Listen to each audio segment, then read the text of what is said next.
A long time ago, in a village called Kishanganj, there lived a poor farmer named Harya. Harya lived with his family. He was a kind and simple man. Every morning, he would wake up early, feed the cattle, milk the cows, and go to the fields. This was his daily routine. His wife Kamla was also a good woman. She always stood by her husband. Harya and Kamla had two children, whose name was Guddu and Babli. They used to send both kids to school. Harya dreamt that his children would become doctors one day. He worked day and night for them. One day, Harya said to his wife Kamla, Hey, listen, we must start saving money for our children's future. Only then we'll be able to support their education. From today, keep aside the household money from the milk we sell and deposit the rest in the bank in their names every day. This is the only way I see to fulfill our children's dream. Yes, we will do that. So now onwards, this is your responsibility. You must collect the money each week and deposit it in the bank. Got it? Yes, of course. How many times will you repeat the same thing? All right. I'm heading to the fields now. Finish your work and come later. Let's meet there. Harya took his oxen and cattle and went to the fields. After sending Guddu and Babli to school, Kamla finished her chores and also went to the field. Harya was plowing the land for a new crop. After Kamla arrived, they sat under a tree and had their lunch. Then they got back to work. Harya and Kamla both worked hard for their children's future. Even though they were uneducated, their dreams for their children were big. They knew their hard work would build a bright future for their children. Days were going well, but suddenly misfortune struck the family. Kamla fell very ill and passed away in just a few days. Her sudden death left Harya heartbroken. He didn't know what to do now. But looking at Guddu and Babli, he gathered courage again and got back to work. One day, when Harya came back from the field, he saw the kids crying in front of their mother's photo. Bhaiya, if mom were here, she would have loved us so much. Now, who will love us? Yes, Babli. I also miss Mom too much. She will never come back now. We need to accept this truth. Bhaiya, why did God do this to our mom only? Yes, Babli. But what can we do now? Hearing his children, Harya's eyes filled with tears. He hugged both of them tightly. He wiped their tears and said, Children, I will never let you feel any lack. Everything will be fine very soon. It's quite late now. Go study for a while. I'll cook for you both in the meantime. Harya went to the kitchen to cook for his children. After their studies, he fed Guddu and Babli with his own hands and put them to bed. That night, Harya couldn't sleep. He kept looking at his children and thinking about their future.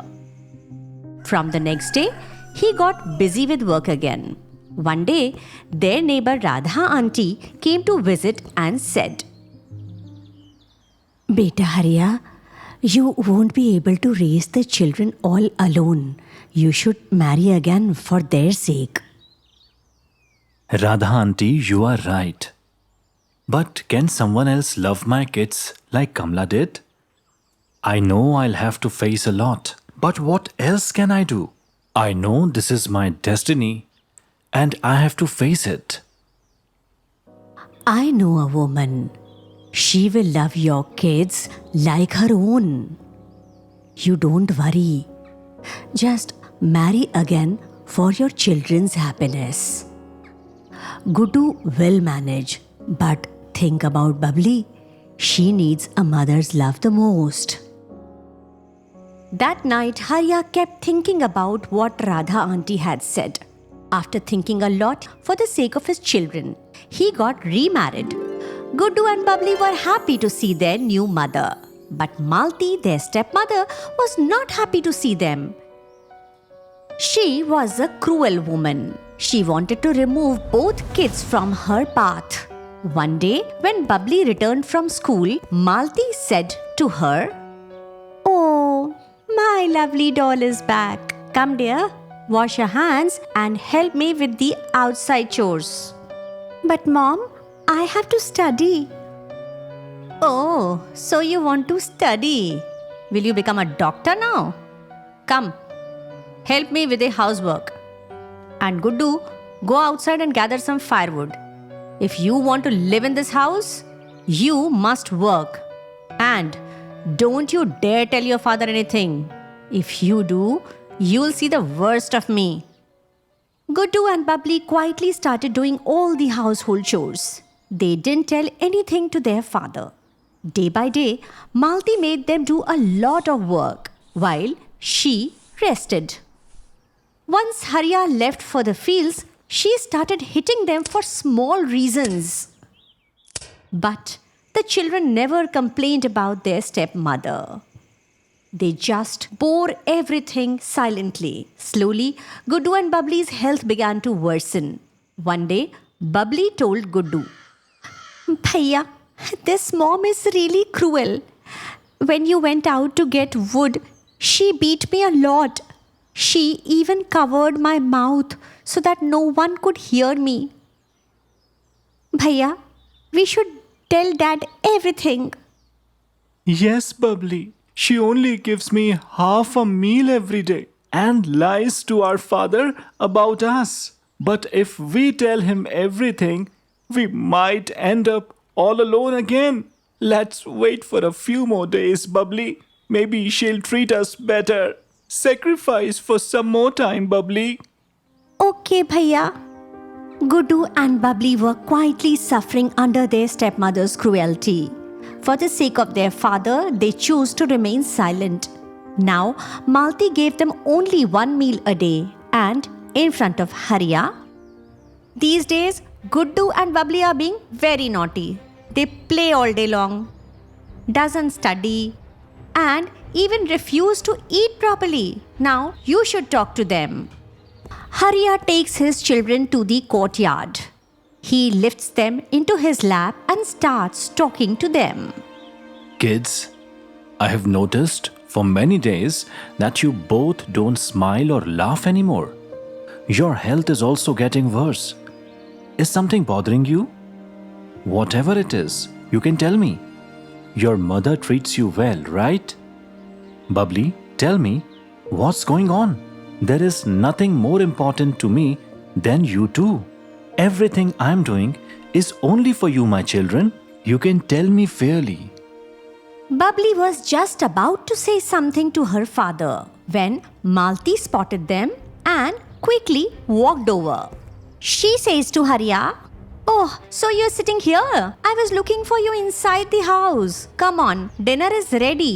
Eat it while it's still hot." In front of Malti, Harya didn't say anything to the kids. They all sat down together to eat.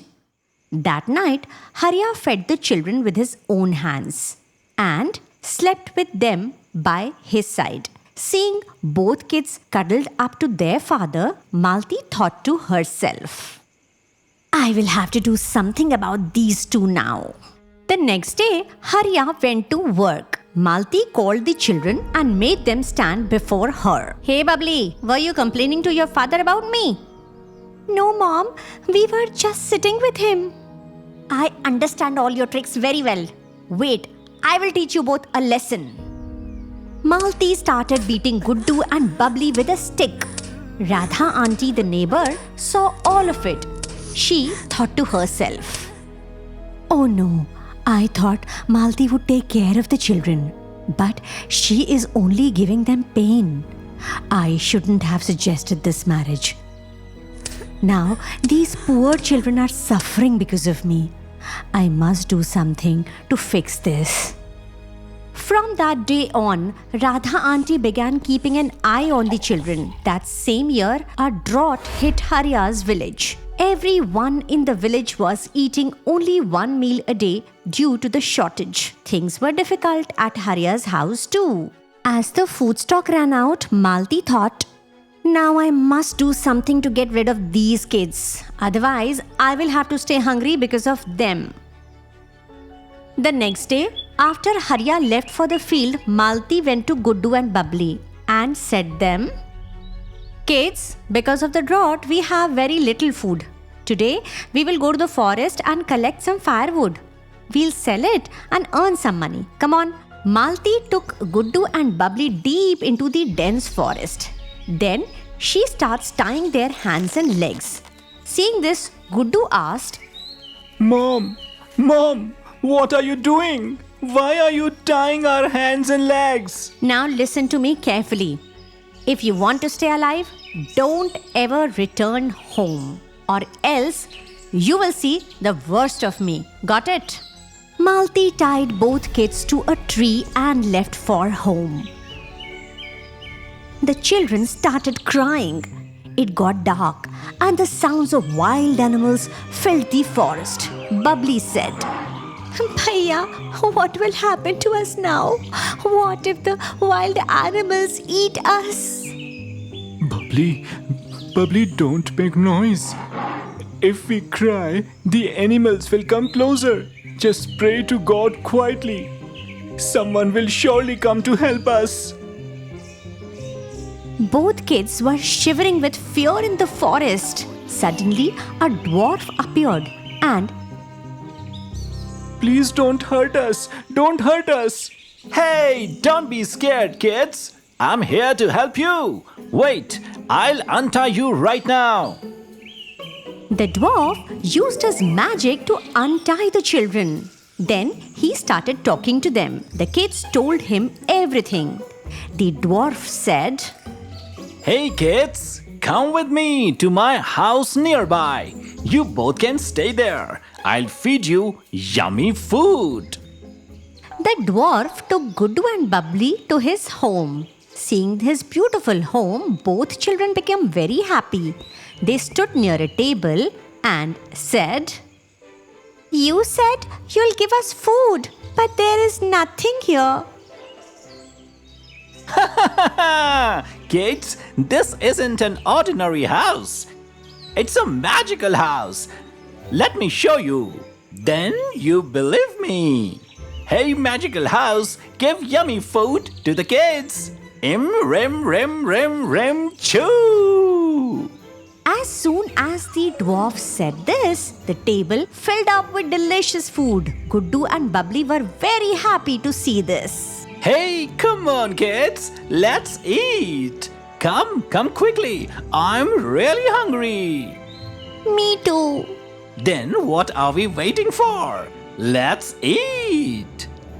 The three of them sat together and started eating. Meanwhile, Harya was searching everywhere in the village for his kids. After searching all around, he sat in the courtyard, hopeless and crying. Radha auntie was seeing everything. She was feeling pity over Harya. She thought to herself, This is all my fault. I shouldn't have told him to remarry.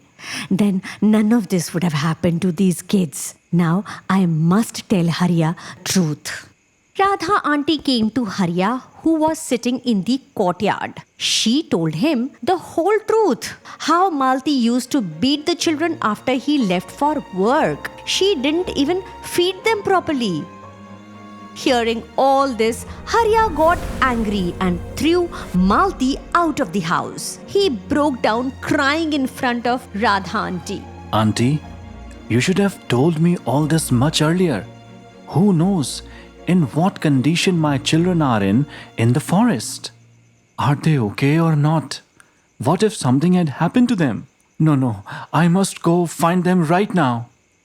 Yes, son, it was my mistake. But you should not go to the forest alone at night. It will be morning very soon. Maybe the kids are hiding somewhere, waiting for daylight. You should go to the forest in the morning. Hearing Auntie's words, Harya calmed down. He sat under a tree. Meanwhile, the children were sitting in a corner of the magical house after eating. Bhaiya, I wonder where Dad is looking for us. I miss him so much, Bhaiya. Yes, Bubbly. I miss Dad too. He must be very worried about us. The dwarf was listening to everything the children said. He felt very sorry for them. He came to the kids and said, Hey kids, don't cry like this. As long as I'm here, you don't need to worry about anything. Come on, I'll take you to your father right now. But before that, here is a small gift from me. Please accept this. The dwarf waved his hands and did some magic. A pouch full of gold coins appeared in his hands. He gave the pouch to the children and said them, Hey, this is for you. Give it to your father. It will help him a lot. Now come, I'll take you to your home. The dwarf uses his magic and vanishes after leaving the children in front of their house. The children saw their father crying in the courtyard and they ran towards him. Papa, Papa, we are back, Papa. Harya immediately hugged both of them tightly, started crying. Oh my children. Where were you all these days? You were suffering so much and you didn't even tell me once. I have sent your stepmother away from the house. From now on, I will take care of you myself. But Guddu, Bubbly, how did you come back so late at night? Guddu and Bubbly told Harya everything about the magical house and the kind dwarf. They also gave him the pouch full of gold coins. Harya thanked the dwarf in his heart and began living a happy life with his children.